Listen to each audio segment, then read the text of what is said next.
was a fire. Was everything destroyed? Every last copy.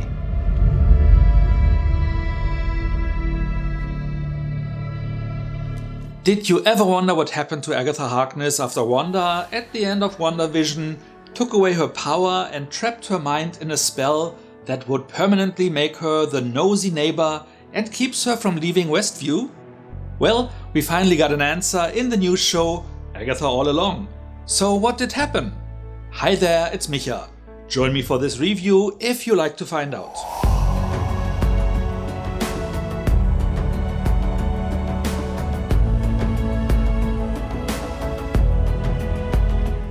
When we first meet Agatha again, she is a disgruntled police detective investigating the murder of a woman that was found in Westview, where we also find many of the townsfolk in new roles. Sounds more titillating. She is also partnered with an FBI agent whom she seems to dislike for no specific reason. Do you remember why you hate me? No. Later, when a young man breaks into her home, Agatha is convinced it has something to do with the murder.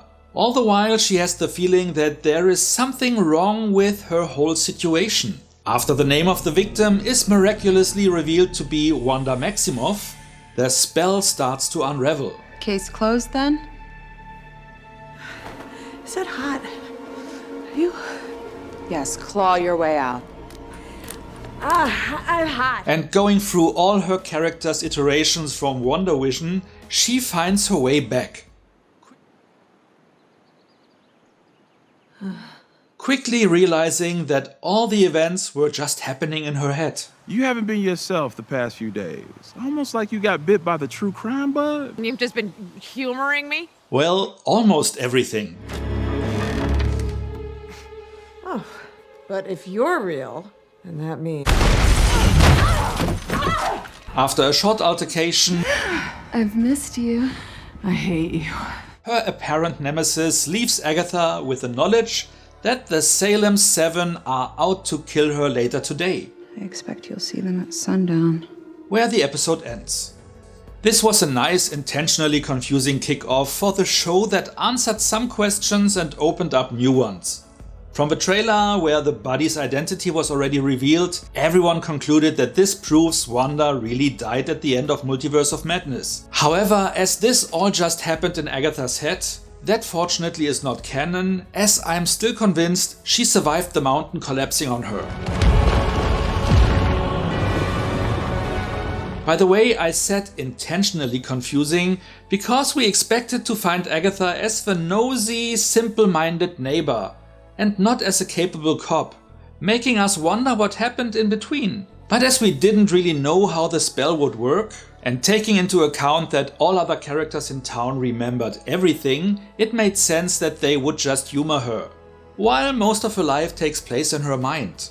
A nice touch, by the way, were the opening credits that used all the character names instead of the actors and even changed the title.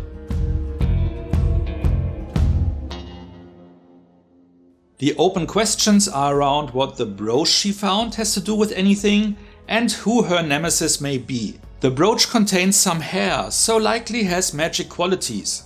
Was it the reason that she managed to break the spell, or will it become important later on? Aubrey Plaza's character Rio Vidal clearly has history with Agatha, though there also seems to be a relationship angle. She likely was a former lover turned enemy. Admit it. You prefer me. Horizontal? In a grave? Why she helped her to get out of the spell just to later fight her, though not being able to kill her, remains unclear. You can't kill me. You can't kill me! It's not allowed! It's likely that there is a law forbidding witches to kill each other, and maybe the Salem 7 are the official executors of the witching world, in charge of taking anyone down who violates the rule. We know from WandaVision that Agatha did something of that kind in her past. The specifics, I reckon, we will find out along the way. And look, there is the brooch again. Other than that, as the second episode also dropped the same day, I will not speculate right now what will happen next. because I already know. And with that being said, let's get to the rating.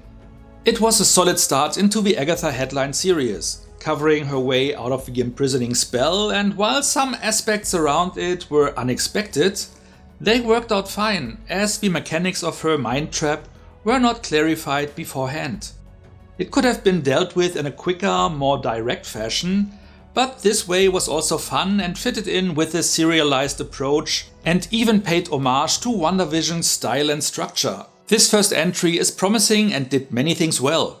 I wouldn't call it great yet, but halfway there. For that reason I'm going with 7.5 out of 10 points, hoping that the rest of the show will be able to even up this score. What about you? Did you enjoy this setup or was it too long-winded for you? Off topic, as we won't find it out in this show, do you think Wanda is still alive? Whatever you like to share, let me know in the comments. And if you enjoyed this video, feel free to like, share or subscribe. So much for now, see you next time, and thanks for watching. After the name of the victim is miraculously relieved, she likely was a former lover turned enemy. Aubrey Plaza's character... Was it the reason that she managed to break the spell, or will it become important later on?